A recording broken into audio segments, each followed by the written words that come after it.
कभी सोचा है पूरी दुनिया में बदनाम होने के बाद भी अमेरिका आखिर क्यों इजराइल का साथ कभी नहीं छोड़ता? ऐसा लगता है लैला मजनू के बाद अमेरिका और इजराइल की लव स्टोरी पूरी दुनिया याद रखेगी।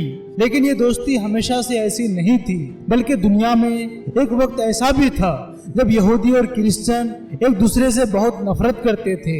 ये पूरी कहानी एक ही इंसान के साथ शुरू होती है, ईसा अलैहिस्सलाम। आज से 2000 साल पहले जब दुनिया के सारे यहूदी फिलिस्तीन के इलाके में रहते थे, यहाँ उनके पास कोई ताकत नहीं थी, क्योंकि फिलिस्तीन पर एक बहुत बड़ी सुपर पावर रोमन एम्पायर का राज था, जिन्होंने यहूदियों को बिल्कुल गुलामों की तरह रखा हुआ था और इन पर बहुत सख्त जुल्म किया करते थे। रोमन एम्पायर के इस जुल्म को देखकर यहूदी स्कॉलर को समझ आ गई कि अब तौरात में बताई गई सारी निशानियां पूरी हो चुकी है और वक्त आ चुका है कि यहूदियों को बचाने के लिए दुनिया में उनका मसीहा आए। अब यहूदी स्कॉलर का ये ख्याल था, जब ये मसीहा आएगा तो सबसे पहले यहूदी स्कॉलर के साथ हाथ मिलाएगा, इन्हें शाबाशी देगा और इनका दोस्त बनेगा। लेकिन ऐसा बिल्कुल भी नहीं हुआ। ईसा अलैहिस्सलाम बार बार लोगों को जमा करके इन यहूदी स्कॉलर के खिलाफ बोलने लगे और लोगों को ये समझाने लगे आज हमारे रिलीजन को इन यहूदी स्कॉलर ने बिगाड़ दिया और ईसा अलैहिस्सलाम की इन्हीं बातों की वजह से यहूदी स्कॉलर्स उनसे नफरत करने लगे और रोमन एम्पायर के साथ मिलकर ईसा अलैहिस्सलाम को मारने की साजिश करने लगे। यहूदी स्कॉलर ने रोमन एम्पायर पर बहुत प्रेशर डाला कि वो किसी तरह ईसा अलैहिस्सलाम को मौत की सजा सुना दे, जिस पर रोमन एम्पायर के गवर्नर ने उनसे कहा कि ठीक है, हम इस शख्स को मौत की सजा तो सुना देंगे, लेकिन याद रखना ईसा का खून हम रोमन पर नहीं तुम यहूदियों पर होगा। ये सुनकर यहूदियों ने कहा कि आप टेंशन ना ले, ईसा का खून हम पर और हमारे नस्लों पर होगा। अब ईसा अलैहिस्सलाम तो यहूदियों की साजिश से बच गए, लेकिन ईसा अलैहिस्सलाम के जाने के बाद यहूदी कभी भी फिलिस्तीन में चैन से नहीं रह सके, क्योंकि ईसा अलैहिस्सलाम के जाने के कुछ ही अरसे बाद रोमन एम्पायर और यहूदियों के दरमियान एक बहुत बड़ी जंग हुई, जिसमें रोमन एम्पायर ने यहूदियों को बिल्कुल कुचल दिया और हजारों यहूदियों को मार भगाया। यरूशलेम में यहूदियों की सबसे होली जगह द सेकंड टेम्पल को गिरा दिया और सारे यहूदियों को हमेशा के लिए फिलिस्तीन से भगा दिया, जिसके बाद मजबूरन यहूदी फिलिस्तीन को छोड़कर पूरी दुनिया में फैल गए और अगले 500 साल तक दुनिया के हर यहूदी की यही ख्वाहिश थी कि किसी तरह दुनिया में कोई मौजज़ा हो और यहूदी वापस फिलिस्तीन की तरफ जा सके। और एग्जैक्टली ऐसा ही हुआ। यहूदियों के फिलिस्तीन से निकलने के 500 साल बाद दुनिया में एक नई रियासत बनी। वो रियासत थी मदीना की। मुसलमानों की ये खिलाफत कुछ ही सालों में इतनी तेजी से फैली कि खलीफा बिन उमर खत्ताब के दौर में मुसलमानों ने रोमन एम्पायर की कमर बिल्कुल तोड़ दी और उनसे फलस्तीन और यरूशलेम फतह कर लिया। यरूशलेम सरेंडर करने से पहले रोमन एम्पायर के क्रिश्चियन ने हजरत उमर के सामने एक ही शर्त रखी कि आप किसी भी हाल में यहूदियों को यहाँ आने की इजाजत ना दे, लेकिन हजरत उमर ने उनकी बात नहीं मानी और यहूदियों को यरूशलेम आने की इजाजत दे दी। हजरत उमर के इस ऑर्डर के बाद अगले 400 साल तक दुनिया के यहूदी और मुसलमान एक दूसरे के बहुत ही अच्छे दोस्त थे और क्रिश्चियन इनके दुश्मन थे। लेकिन 400 साल तक फिलिस्तीन पर हुकूमत करने के बाद फिलिस्तीन को मुसलमानों के हाथों से छीन लिया गया।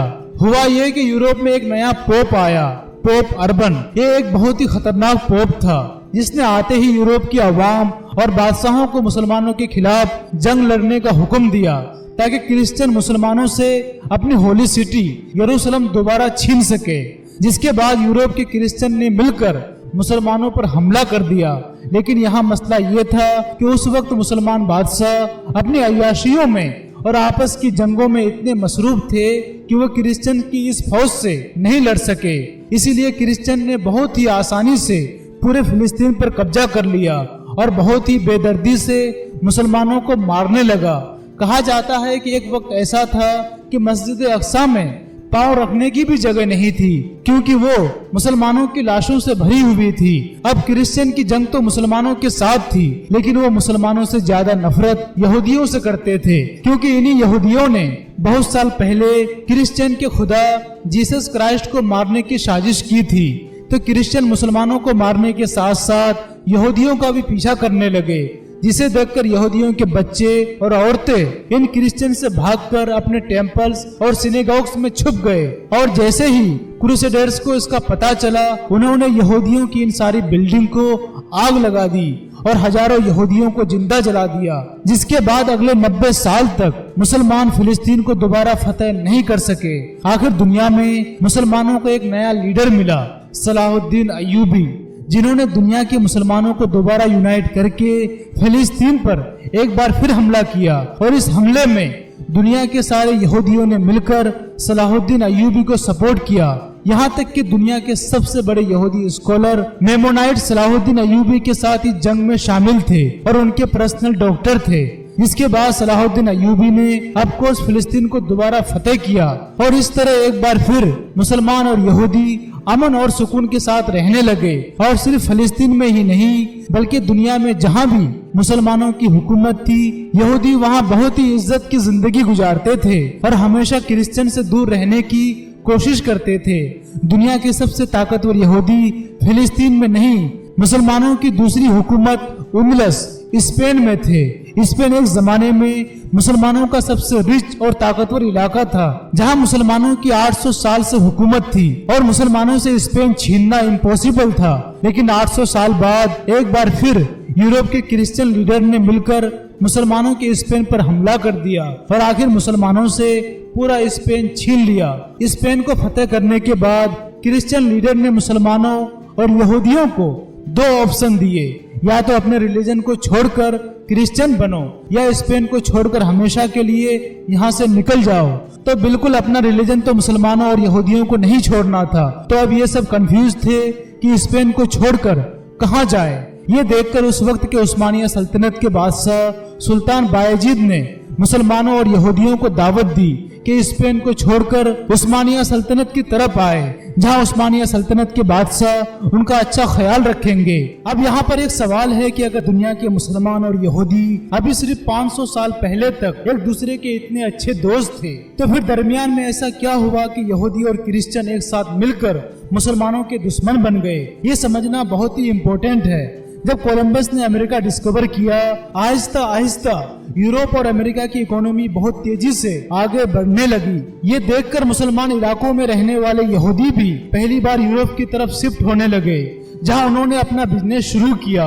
जब यहूदी मुसलमान इलाकों को छोड़कर आहिस्ता आहिस्ता यूरोप की तरफ शिफ्ट होने लगे, वहाँ यूरोप के क्रिश्चियन अब भी यहूदियों से सख्त नफरत करते थे। इसीलिए इन यहूदियों को कंट्रोल में रखने के लिए यूरोप के क्रिश्चियन ने एक कानून बनाया। यहूदी यूरोप में तो रह सकते हैं लेकिन यूरोप की जमीनें नहीं खरीद सकते। और साथ ये भी कहा कि यहूदी यूरोप की पॉलिटिक्स और फौज से हमेशा दूर रहेंगे। तो अब यहूदियों के पास यूरोप में सिर्फ एक ही काम बचा था, बिजनेस। जिसके बाद यूरोप के सारे यहूदी बड़े बड़े ट्रेडर्स और बिजनेसमैन बनने लगे। इस तरह यहूदियों के पास आहिस्ता आहिस्ता बहुत सारा पैसा जमा हो गया। लेकिन अब मसला ये था कि यहूदी इन पैसों से कोई जमीन नहीं खरीद सकते थे और क्रिश्चियन के सारे पैसे जमीनें खरीदने में खर्च हो जाते थे। तो अब यूरोप में आहिस्ता आहिस्ता ऐसी सिचुएशन बनी कि क्रिश्चियन का सारा पैसा जमीनों में बंद होने की वजह से उनके पास कोई कैश नहीं होता था और उधर यहूदी यूरोप में कोई जमीन नहीं खरीद सकते थे, इसीलिए उनके पास बहुत सारा पैसा पड़ा होता था। जिसके बाद यहाँ से क्रिश्चियन यहूदियों से सूद पर कर्ज लेने लगे। अब यहूदियों के रिलीजन में सूद पर कर्जा देना हराम है, लेकिन सिर्फ आपस में एक दूसरे से सूद नहीं लेते। बाकी रिलीजन के लोगों के साथ वो कुछ भी कर सकते हैं। इसीलिए यहूदी भर भर कर यूरोप के क्रिश्चियन को सूद पर कर्जे देने लगे। यहाँ तक कि एक वक्त ऐसा आया कि यूरोप के बड़े बड़े बादशाह भी यहूदियों से कर्ज लेने लगे। उस जमाने में यहूदियों से सूद पर कर्ज लेना इतना आम हो चुका था कि एक फेमस राइटर विलियम शेक्सपियर ने अपनी नॉवेल्स में यहूदियों से सूद पर कर्ज लेने का जिक्र किया है। आखिर यहूदियों ने इस सूद के निजाम से इतना पैसा बनाया कि यूरोप के हर शहर में छोटे छोटे बैंक्स बनाने लगे। लेकिन अब जब यूरोप में यहूदी अपनी पावर के पीक पर थे, यहाँ पर एक बहुत बड़ा मसला हुआ। जब भी यूरोप का कोई बादशाह यहूदियों को उनका कर्ज वापस नहीं कर सकता था, तो वो अपने इलाके से सारे यहूदियों को मारकर वहां से भगा देता था, جس سے یہودیوں کا بزنس کافی خراب ہو رہا تھا۔ تو اب یہودی سوچنے لگے کہ اب انہیں ان چھوٹے چھوٹے بینکوں کی بجائے ایک سینٹرلائز انٹرنیشنل بینک کی ضرورت ہے، اور ایسا ہی ہوا۔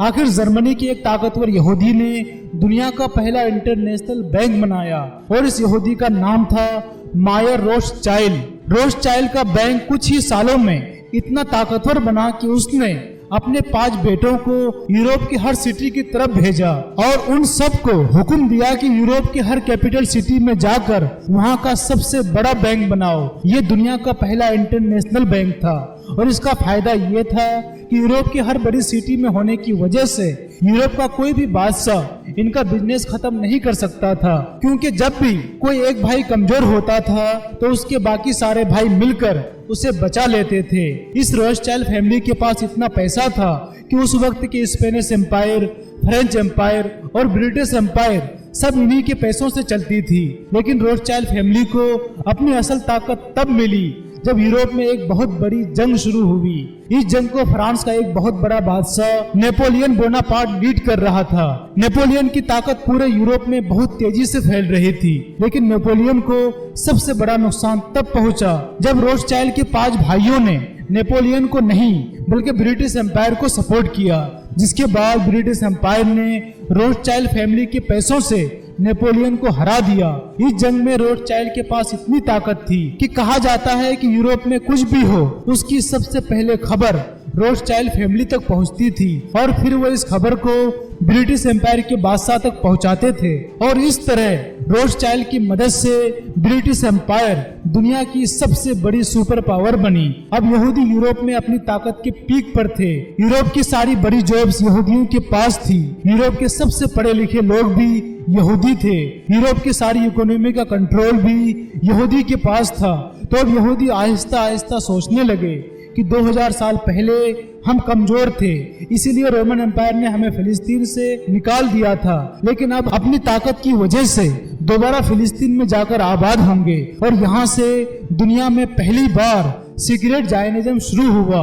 4000 یہودی پوری دنیا سے فلسطین کی طرف چھپ چھپ کر شفٹ ہوئے، اور وہاں کے غریب عربوں سے ڈبل ٹرپل پرائز پر فلسطین کی زمینیں خریدنے لگے۔ ان زمینوں کو خریدنے میں یہودیوں کی سب سے بڑی مدد وہی روتھشائلڈ فیملی کر رہی تھی۔ یہودی فلسطین کی مین جگہ نہیں بلکہ بالکل خالی اور بنجر زمینیں خرید رہے تھے، اسی لیے فلسطین کے عرب بھی خوشی سے ٹرپل پرائز پر یہودیوں کو یہ زمینیں بیچنے لگے۔ یہودیوں نے فلسطین میں اپنے سب سے بڑی زمین اہوجات بیت میں خریدی، جو بالکل ایک خالی اور بنجر علاقہ تھا، لیکن آج اسی خالی علاقے کو اسرائیل کا کیپٹل تیل ابیب کہا جاتا ہے، جو آج دنیا کی سب سے ایڈوانس سٹیز میں سے ایک ہے۔ یہ دیکھ کر پوری دنیا سے اور بھی زیادہ یہودی فلسطین میں آباد ہونے لگے، جس کے بعد یہودیوں نے اپنی ہبرو زبان میں فلسطین میں نیوز پیپرز، ریڈیو اور ٹی وی شوز شروع کیے۔ اس طرح آخر 2000 سال بعد فلسطین کی زمین پر ہبرو زبان دوبارہ سنائی دینے لگی۔ اب تک یہودی یہ سب کچھ اکیلے کر رہے تھے، لیکن یہاں سے ان کو دنیا میں اپنا سب سے اچھا دوست ملا، امریکہ کے ایونجیلیکل کرسچن۔ اچانک امریکہ میں ایک کتاب لکھی گئی، جیسس از کمنگ، جس میں دنیا کے کرسچن کے لیے بہت بڑا میسیج تھا کہ میرے کرسچن بھائیوں جاگ جاؤ، کیونکہ بہت جلد دنیا میں جیسس واپس آنے والا ہے، اور جیسس دنیا میں تبھی واپس آئیں گے جب فلسطین میں یہودیوں کا اپنا ملک ہوگا۔ اس کتاب میں امریکہ کے سارے ریکارڈ توڑ دیے، اور چھپتے ہی ملین آف کاپیز بیچی گئی، اور پورے امریکہ کے کرسچن کے دماغ میں یہ بات بیٹھ گئی کہ جیسس تبھی واپس آئیں گے جب فلسطین میں اسرائیل کا اپنا ملک ہو۔ یہ بک اتنی فیمس تھی کہ امریکہ کے لوگوں نے مل کر اس وقت کے پریزیڈنٹ کی طرف لیٹر بھی لکھا کہ پلیز فلسطین میں اسرائیل کا ملک بنائیں۔ اب جب امریکہ کے عوام کا سپورٹ یہودیوں کے پاس تھا، آخر زائنسٹ دنیا کے سامنے آئے اور سوئٹزرلینڈ میں اپنی پہلی میٹنگ کی، جس میں زائنزم کے لیڈر تھیوڈور ہرزل نے پوری دنیا کے سامنے آ کر کہا کہ میں آج ایک ایسی بات کرنے جا رہا ہوں جس پر مجھے پتا ہے तुम सब मुझ पर हंसोगे। फिलिस्तीन में 2000 साल बाद यहूदियों का अपना मुल्क होगा। यहूदी मुल्क मतलब बिल्कुल एक इम्पॉसिबल बात थी, लेकिन थियोडोर ने कहा कि याद रखना, आज से 50 साल बाद मेरी ये बात पूरी होकर रहेगी। ये इतनी जबरदस्त प्रेडिक्शन थी कि इस मीटिंग के एग्जैक्टली 50 साल बाद इजराइल की रियासत कायम हुई। जायनिस्ट अपने इस मिशन में इतने कमिटेड थे कि उन्होंने इसी मीटिंग में पहली बार इजराइल का झंडा भी पब्लिश किया। इस मीटिंग के कुछ ही अरसे बाद थियोडोर ने 2 लोग फिलिस्तीन की तरफ भेजे ताकि वो छुप छुप कर जेरूसलम के हालात उन तक पहुंचा सके, जिन्होंने जेरूसलम से वापस थियोडोर की तरफ एक सीक्रेट मैसेज भेजा कि दुल्हन मतलब जेरूसलम है तो बहुत खूबसूरत, लेकिन मसला ये है कि वो और किसी की बीवी है, क्योंकि फिलिस्तीन पर उस वक्त किसी और की नहीं बल्कि उस्मानिया खिलाफत की हुकूमत थी और उसके खलीफा सुल्तान अब्दुल हमीद एक बहुत ही सख्त इंसान थे। इसीलिए थियोडोर हर्जल सीधा उस्मानिया खलीफा से मिलने पहुंचे। उनको एक ऑफर दी कि हम जायनिस्ट उस्मानिया सल्तनत का बहुत बड़ा कर्जा उतार देंगे अगर सुल्तान अब्दुल हमीद फिलिस्तीन का इलाका यहूदियों को दे दे। लेकिन सुल्तान अब्दुल हमीद ने थियोडोर को जवाब दिया, अगर तुम लोग मेरे जिस्म के टुकड़े भी कर दो तब भी मैं फिलिस्तीन तुम लोगों के हवाले कभी नहीं करूंगा। और यहाँ से उस्मानिया सल्तनत और जायनिस्ट की लड़ाई शुरू हुई। अब जायनिस्ट सीधा जाकर अपने पुराने दोस्त ब्रिटिश एम्पायर से अपने मुल्क की भीख मांगने लगे। अब फिलिस्तीन में यहूदी मुल्क बनाना तो इम्पॉसिबल था, इसीलिए ब्रिटिश एम्पायर ने जायनिस्ट को 2 ऑफर दी कि तुम लोग फिलिस्तीन को छोड़कर युगांडा और अर्जेंटीना में से कोई भी इलाका चूज करो और वहां अपना मुल्क बनाओ। लेकिन यहूदियों ने ब्रिटिश एम्पायर से क्लियरली कहा, जिस तरह जर्मनी में जर्मन, फ्रांस में फ्रेंच, इंग्लैंड में इंग्लिश लोग रहते हैं, उसी तरह यहूदी भी दुनिया में एक ही जगह फिलिस्तीन में ही रहेंगे। दुनिया के सारे जायनिस्ट मिलकर कोशिश करने लगे कि किसी तरह अब उस्मानिया सल्तनत को गिरा दिया जाए, और ऐसा ही हुआ। कुछ ही अरसे बाद दुनिया की सबसे बड़ी जंग शुरू हुई, वर्ल्ड वार 1। वर्ल्ड वार 1 शुरू होते ही ब्रिटिश एम्पायर एक बार फिर अपने पुराने दोस्त रोथस्चाइल्ड फैमिली की तरफ मदद के लिए देखने लगे, और उन्हें खुश करने के लिए ब्रिटिश एम्पायर ने रोथस्चाइल्ड फैमिली से वादा किया कि अगर इस वर्ल्ड वार 1 के बहाने से हमने फिलिस्तीन उस्मानिया सल्तनत से छीन लिया तो हम वहां आपके लिए इजराइल का नया मुल्क बनाएंगे। जिसके बाद पूरी दुनिया के यहूदी ब्रिटिश एम्पायर के साथ खड़े हो गए और ब्रिटिश एम्पायर ने आसानी से फिलिस्तीन उस्मानिया सल्तनत से छीन लिया। और जेरूसलम जैसी होली सिटी फतेह करने के बाद ब्रिटिश एम्पायर के फॉरेन मिनिस्टर आर्थर बेलफोर्ड ने दुनिया के सबसे ताकतवर यहूदी वाल्टर रोथस्चाइल्ड की तरफ एक लेटर भेजा, जिसमें उसने क्लियरली कहा कि ब्रिटिश एम्पायर अपनी फुल ताकत के साथ इजराइल का मुल्क बनाने की कोशिश करेंगी। अब बेलफोर खुद तो एक क्रिश्चियन था, लेकिन वो इस सबसे कई साल पहले लिखी जाने वाली किताब जीसस इज कमिंग से बहुत इंस्पायर था। लेकिन अब मसला ये था कि जब ब्रिटिश एम्पायर ने 1917 में इजराइल की रियासत बनाने का ऐलान किया, उस वक्त फिलिस्तीन में सिर्फ 10% यहूदी थे और बाकी 90% मुसलमान थे, जिससे रोथस्चाइल्ड और बाकी जायनिस्ट को समझ आ गई कि अगर हम इजराइल की रियासत बनाना चाहते हैं तो हमें फिलिस्तीन में अपनी आबादी बढ़ानी होगी। इसीलिए वर्ल्ड वार 1 के बाद पूरी दुनिया से यहूदी फिलिस्तीन की तरफ तेजी से शिफ्ट होने लगे। जिस तरह बहुत साल पहले ब्रिटिश एम्पायर ने रोथस्चाइल्ड फैमिली की मदद से नेपोलियन को हराया था, अब उन्होंने उसी रोथस्चाइल्ड की मदद से वर्ल्ड वार 1 में उस्मानिया खिलाफत और जर्मनी को बिल्कुल तोड़ दिया था। जिसके बाद ब्रिटिश एम्पायर तो वर्ल्ड वार जीतने का जश्न मना रहे थे, लेकिन जर्मन लोगों को समझ आ गई थी कि इस जंग में किसने और कैसे उनके साथ बगावत की। असल में इन सबसे बहुत साल पहले रोथस्चाइल्ड बिजनेस जर्मनी से ही शुरू हुआ था, लेकिन जब वर्ल्ड वार का टाइम आया तो रोथस्चाइल्ड जर्मनी को छोड़कर ब्रिटिश एम्पायर को सपोर्ट कर रहे थे, जिससे आहिस्ता आहिस्ता जर्मन अवाम में यहूदियों के लिए गुस्सा बढ़ने लगा। और यहाँ से दुनिया में एक नए लीडर की एंट्री होती है, एडोल्फ हिटलर। हिटलर ने आते ही जर्मन अवाम को ये बात समझाने की कोशिश की कि हम तो वर्ल्ड वार 1 जीतने वाले थे, सिर्फ इन यहूदियों की गद्दारी की वजह से हम ये जंग बेशर्मी से हार गए। हिटलर जब भी स्पीच करता उसकी बातें और स्टाइल ऐसे होती थी कि जर्मनी का बच्चा बच्चा उसकी हर बात पर यकीन करता था। जिसके बाद हिटलर ने जर्मनी में यहूदियों के सारे बिजनेसेस बंद कर दिए और जर्मनी में रोथस्चाइल्ड का सबसे पहला 200 साल पुराना बैंक बंद कर दिया। हिटलर की फौज आहिस्ता आहिस्ता पूरे यूरोप को फतेह करने लगी और यूरोप की हर सिटी में जाकर वहाँ के यहूदियों को मारने लगा। ये देखकर यूरोप के सारे यहूदी हिटलर से अपनी जान बचाकर भागने लगे और इस मौके को यूज करके रोथस्चाइल्ड के बाकी भाइयों ने सारे यहूदियों को फिलिस्तीन की तरफ भेजना शुरू किया। फिलिस्तीन में एक बार फिर यहूदियों की पॉपुलेशन तेजी से बढ़ने लगी। जब वर्ल्ड वार 1 खत्म हुई, फिलिस्तीन में सिर्फ 10% यहूदी थे, लेकिन वर्ल्ड वार 2 खत्म होने के बाद 30% से भी ज्यादा यहूदी थे। वर्ल्ड वार 2 ब्रिटिश एम्पायर ने तो जीत ली थी, लेकिन इस जंग में उनका इतना नुकसान हुआ था कि अब वो इस ग्रेट एम्पायर को और नहीं संभाल सकते थे। इसलिए इंडिया, पाकिस्तान, श्रीलंका जैसी कंट्रीज ब्रिटिश एम्पायर से आजाद होने लगी। ये देखकर फिलिस्तीन के जायनिस्ट भी ब्रिटिश एम्पायर को कहने लगे कि अब अपना वादा पूरा करो और यहाँ पर एक यहूदी रियासत बनाओ। लेकिन मसला ये था कि अब भी फिलिस्तीन में सिर्फ 30% यहूदी थे और बाकी सारे मुसलमान थे, जिसकी वजह से ब्रिटिश एम्पायर इतनी जल्दी इजराइल की रियासत बनाने के लिए तैयार नहीं थी। ये देखकर फिलिस्तीन के यहूदी और जायनिस्ट अपने पुराने दोस्त ब्रिटिश एम्पायर के खिलाफ होने लगे और पहली बार यहूदी ब्रिटिश एम्पायर पर हमले करने लगे। अब ये ऐसे हालात थे कि मुसलमान और यहूदी सब ब्रिटिश एम्पायर के खिलाफ लड़ रहे थे।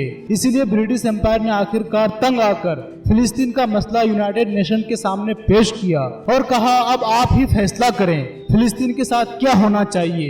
जिसके बाद यूएन ने आज तक अपनी हिस्ट्री का सबसे स्टूपिड फैसला सुनाया। यूनाइटेड नेशन ने फैसला किया कि फिलिस्तीन को 3 हिस्सों में डिवाइड कर दिया जाएगा। फिलिस्तीन का सबसे बड़ा हिस्सा 33% आबादी वाले यहूदियों को दिया जाएगा और फिलिस्तीन के 66% मुसलमानों को फिलिस्तीन का छोटा सा हिस्सा दिया जाएगा और जेरूसलम को एक इंटरनेशनल सिटी बना दिया जाएगा।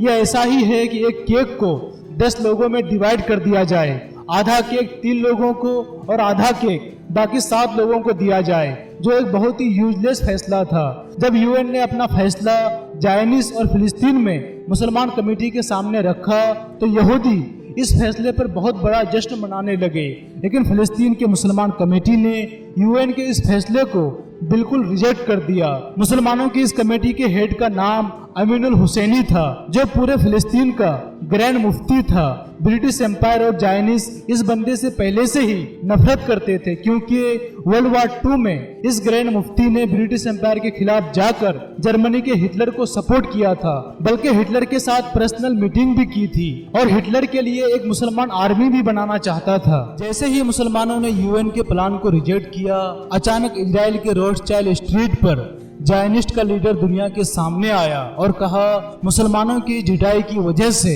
आज हम ये ऐलान करते हैं कि अब आधा फिलिस्तीन नहीं पूरा फिलिस्तीन हमारा होगा। और इसी के साथ डेविड बेंगोरियन ने इजराइल की आजादी का ऐलान कर दिया।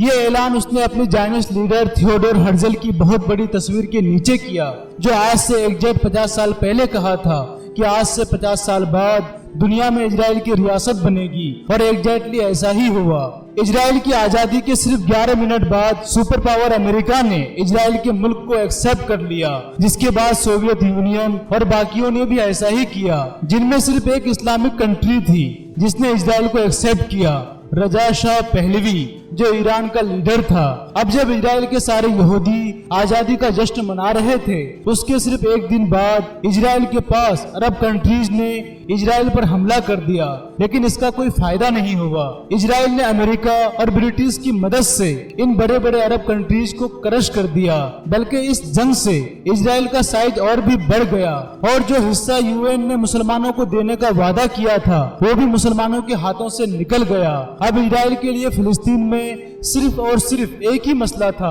कि अभी भी फिलिस्तीन में मुसलमानों की आबादी यहूदियों से डबल थी। इसलिए इजराइल के बनते ही उन्होंने अपना सबसे पहला काम ये किया कि उन फिलिस्तीनियों को जो यहाँ पर 1000 साल से आबाद थे, उनको हमेशा के लिए फिलिस्तीन से निकालने लगा। इजराइल ने फिलिस्तीनियों की बड़ी बड़ी सिटीज और लगभग 500 गांवों को तबाह कर दिया, और जो मुसलमान इजराइल के इस जुल्म के बाद भी फिलिस्तीन छोड़कर नहीं जा रहे थे, कहा जाता है कि इजराइल ने उनके पानी के कुओं और पाइपों में जहर मिलाकर उन सबको मार डाला। इस तरह एक ही साल में 8 लाख फिलिस्तीनी मुसलमान फिलिस्तीन को छोड़कर हमेशा के लिए चले गए, और इन फिलिस्तीनियों के खाली घरों को भरने के लिए पूरी दुनिया से 7 लाख यहूदी इजराइल की तरफ आए, जिससे फिलिस्तीन में यहूदियों की आबादी 60 और 70% तक चली गई और आज तक इजराइल इसी मंसूबे को बार बार यूज करता है। हर कुछ सालों बाद इजराइल कोई ना कोई बहाना बनाकर फिलिस्तीनियों को फिलिस्तीन से निकालता रहता है ताकि फिलिस्तीन से मुसलमानों का नामो निशान हमेशा के लिए मिट जाए और यहाँ सिर्फ और सिर्फ यहूदी जायनिस्ट की हुकूमत हो। अगर वीडियो पसंद आई तो लाइक, शेयर और सब्सक्राइब जरूर करना। फिलहाल इस वीडियो में इतना ही। हमें दीजिए इजाजत। शुक्रिया।